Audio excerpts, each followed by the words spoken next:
Welcome to the Woman Who Makes Things Happen show. My name is Agnes van Rhijn, and I am a life and business success mentor for female entrepreneurs and small business owners who want to be successful, whatever that means to them, but on their own terms. Today at the Woman Who Makes Things Happen show, it's my privilege to be interviewing Christine Catoggio. She is an inspirational speaker, a best-selling author, an internationally recognized life transition strategist, and a women's empowerment coach. The founder also of the Women of R.I.S.E and the R.I.S.E Movement. She is passionate about helping women reawaken, refine, and redesign their future with purpose and fulfillment. Christine's programs are designed to inspire and empower women in all stages of their life to rise above life's challenges and transform into the best version of themselves, into the life they truly want. Christine, welcome to the Woman Who Makes Things Happen show. How are you? I'm wonderful. Thank you so much for having me. You're welcome. So I was reading your biography, and that's music to my ears. It's everything I love about helping women. So I definitely will love this interview. Tell us more about you. Oh, well, it's everything I've been doing of the last few years has really been my own personal transitions. And I've just been following the steps, and it's really been quite a journey. And I transitioned from care management because I was helping so many of the adult children, mostly women, helping them manage their lives when something happened to their aging parent. So it just became a natural segue to start helping women get through their own challenges. We've all been through something. Of course.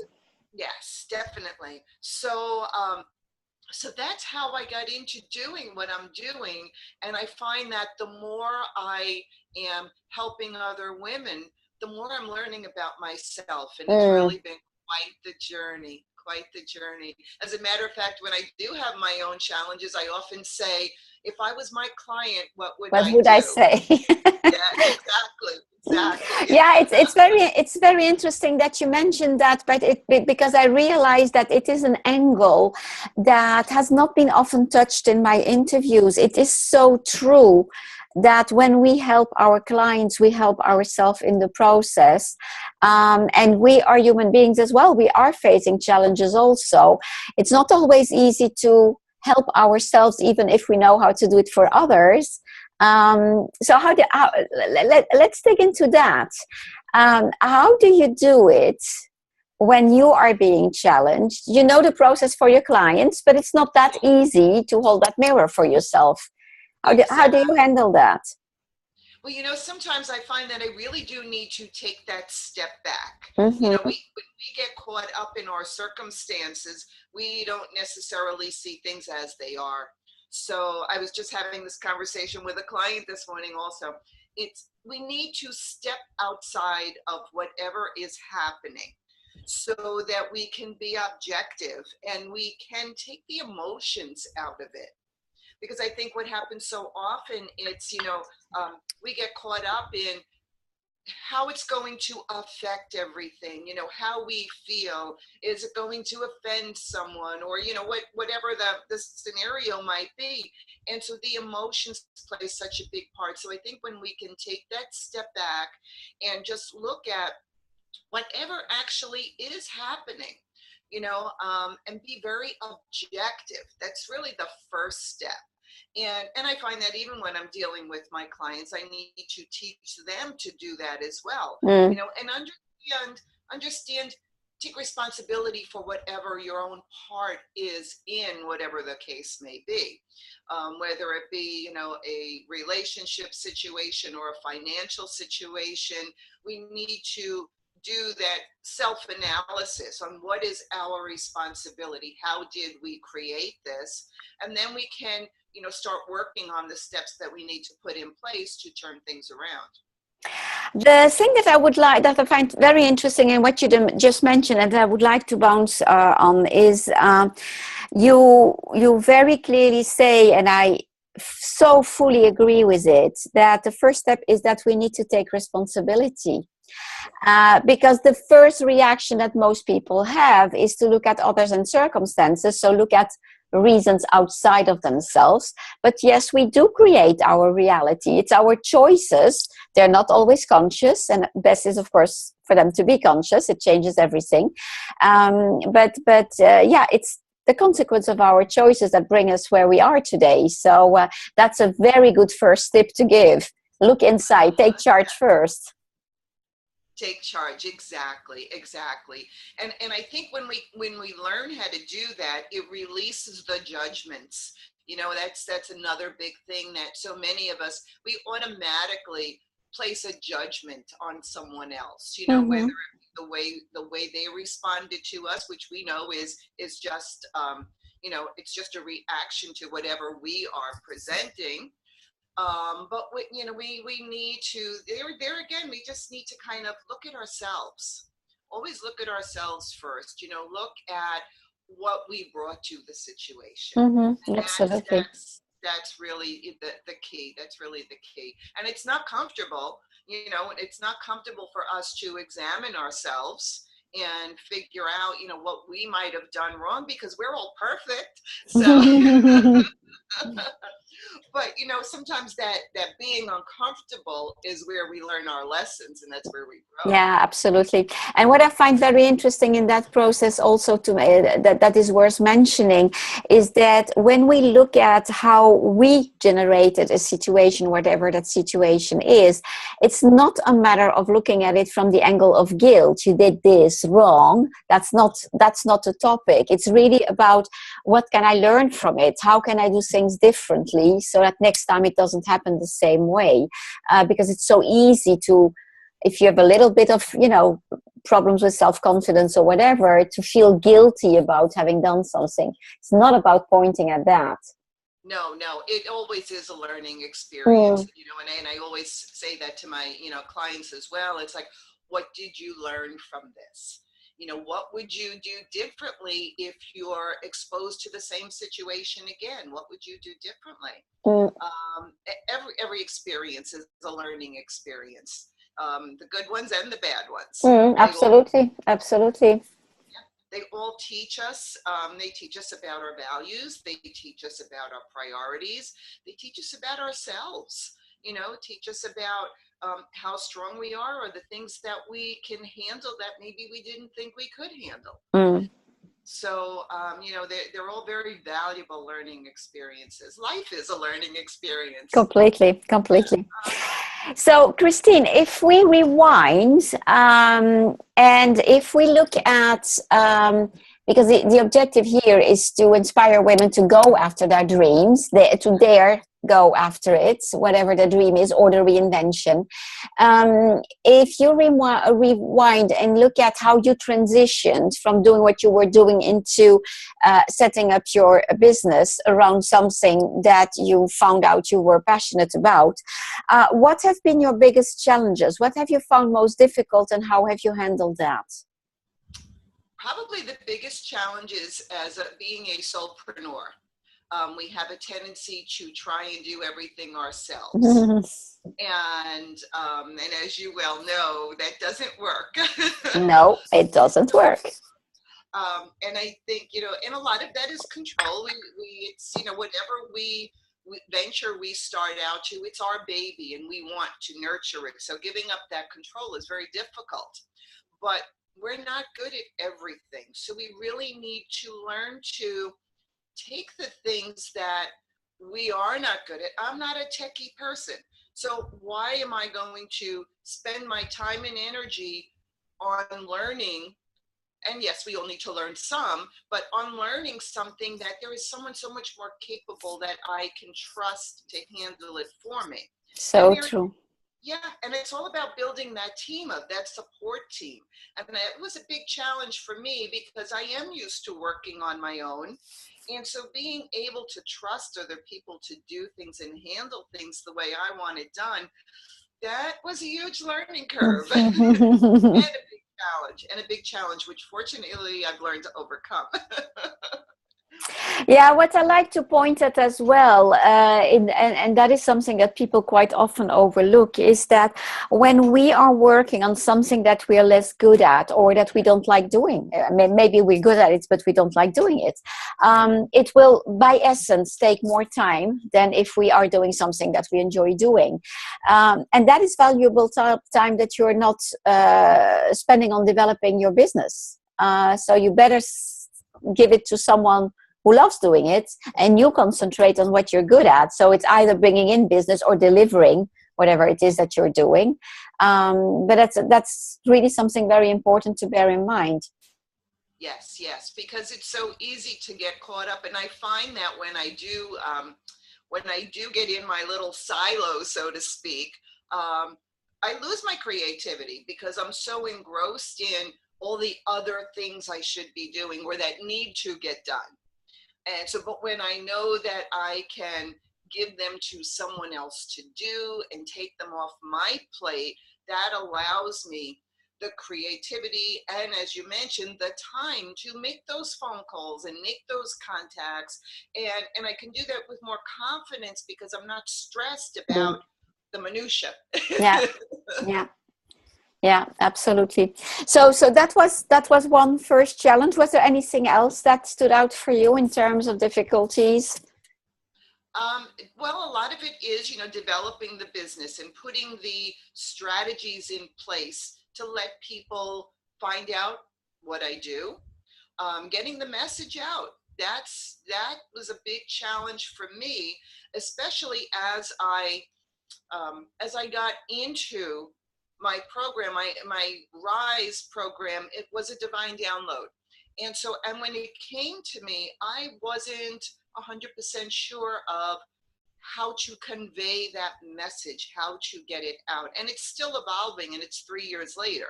Mm-hmm. But it's an acronym for Reclaim Inner Soul Energy, which is all about women getting back to our core essence Mm-hmm. and reawakening those dreams and the purpose. So, but it took a long time for me to be able to verbalize that and get the message out. So that was a big challenge. And there again, it's finding the people that have the talent that can take what's in your head and put it into the words that you need to say so people can respond to you and learn what it is you actually do. Yeah, so valid. Absolutely, so valid. It's quite often the case. I find it with my clients as well. They have all of that stuff in their head, or they excel at something and they know the answers because they're good at it, but they just don't know how then to extract it and then transfer it into something that can then work for others. And again, as you say, there are people who know how to do that. So yeah, use them. Use Yeah, them. Yeah. and that was, a big challenge for me because I have great ideas, tons of them, and that was probably another challenge is reeling myself in. You had all these, ideas of things that I wanted to do and projects and, programs, and I really had to learn how to fine tune things and really start implementing so that I could be more productive. And there are still a lot of things on the plate, but I've learned how to prioritize them and put things in divine order, as they're due to come to be. They Mm. will come to be. And so talking about priorities, how do you decide what? So if we take all the ideas that you have in your head of things that you could be doing, or if we look back that you could be doing then, how do you decide what to work on first? Well, for the most part, it has to be something that's income producing because without some kind of income, there is no business, as we all know. So typically, that is, I try and not that I try, I do align things so that it can be productive.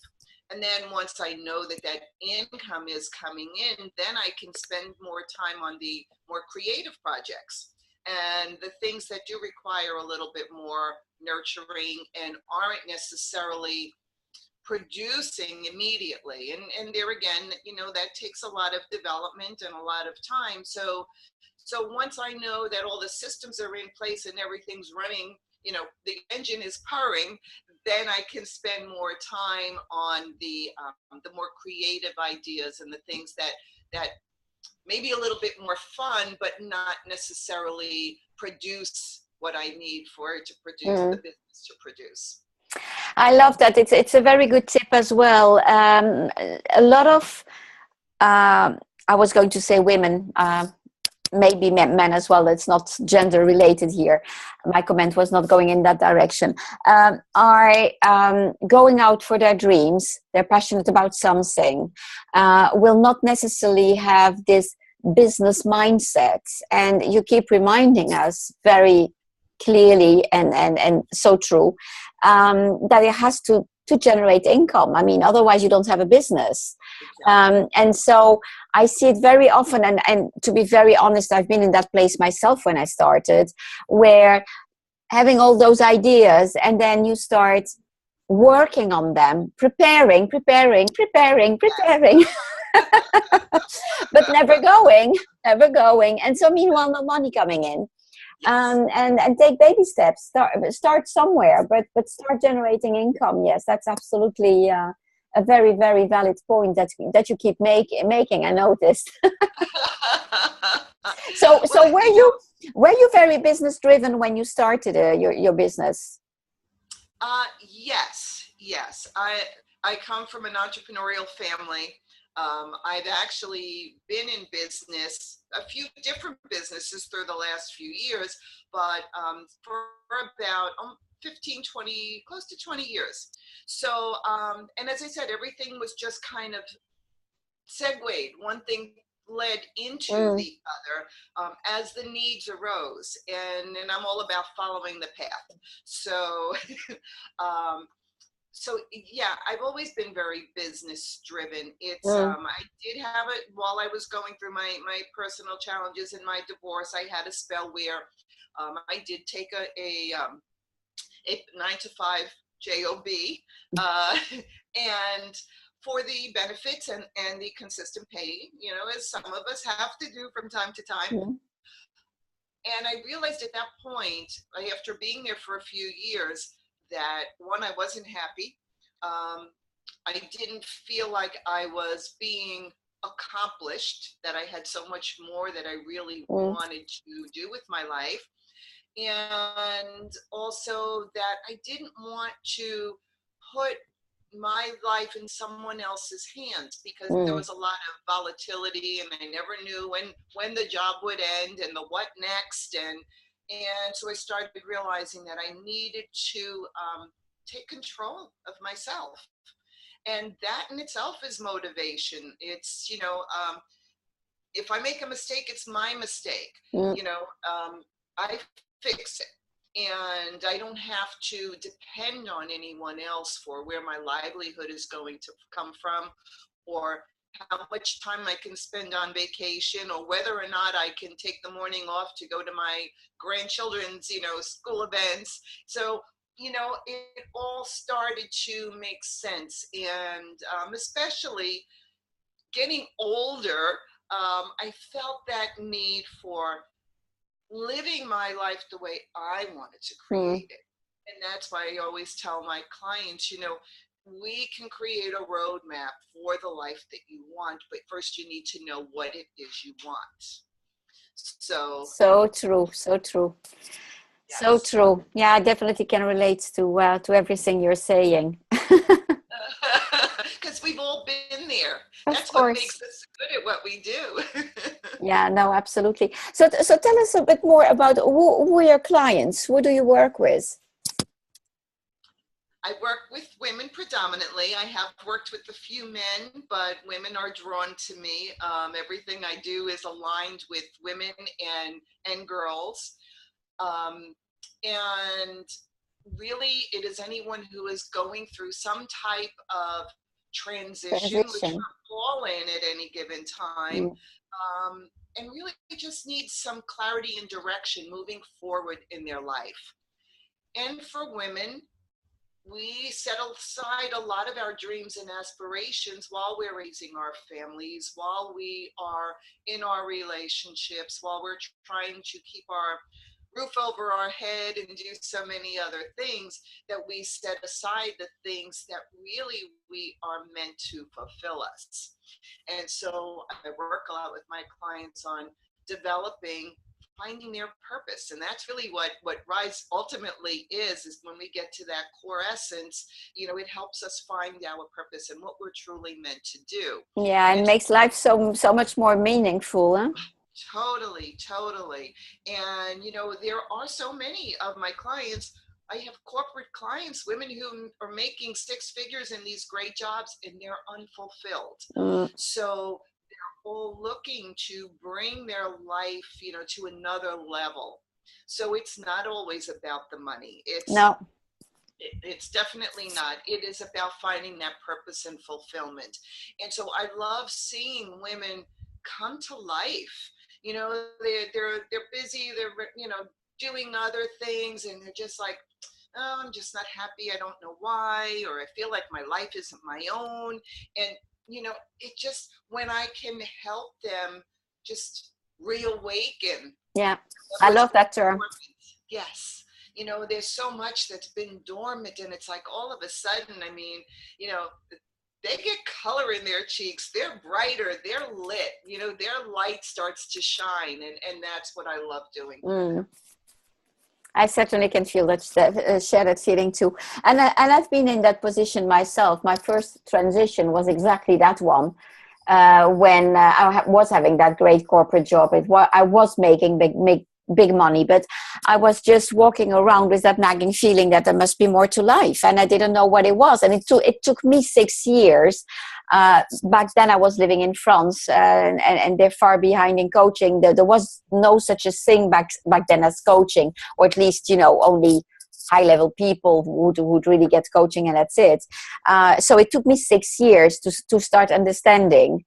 And then the ball started rolling, and I left my job, and of course I made less money afterwards, but it doesn't care. It doesn't matter. And then progressively you start building up again, and then it can come back, assuming that's what you would be looking for. I mean, that's not, success doesn't mean the same for everyone, and that's what I always say when I present my own business as well. Yeah, so lovely. So tell us where people can find you. They can find me on Facebook at Christine Catoggio, or on my website, which is christinecatoggio.com. And I know I probably need to spell that. I think it's a good idea. I will put it on the under the interview, but please do. Okay, CHRISTINECATOGGIO.com. And I'm in most of the social media. I am on LinkedIn. I am on Pinterest. I'm pretty much everywhere. Everywhere. I'm easy to find. Would you have one last tip that you would want to give to the viewers and listeners? Be true to your heart. I don't think enough women in particular, I don't think enough women really listen to what their heart and their soul is telling them. They're inundated by the outside world. And so be honest and true to yourself, and listen to your heart and follow your heart. Beautiful. Thank you so much. Christine, it was lovely having you. Thank you. I confirm that we talk the same language. And so for the listeners and the viewers, if you too want to transition into something else, if you want to step into the driver's seat of your life so that you can reinvent it, you can have a free discovery consultation with me, so that you can find out how I can help you do so. And for that, you go to my website, and that is agnesvanrhijn.com, and I will spell it also. So the usual 3 W's, and then ANYESVANRHIJN.com. Thank you so much. Bye. Thank you. Bye.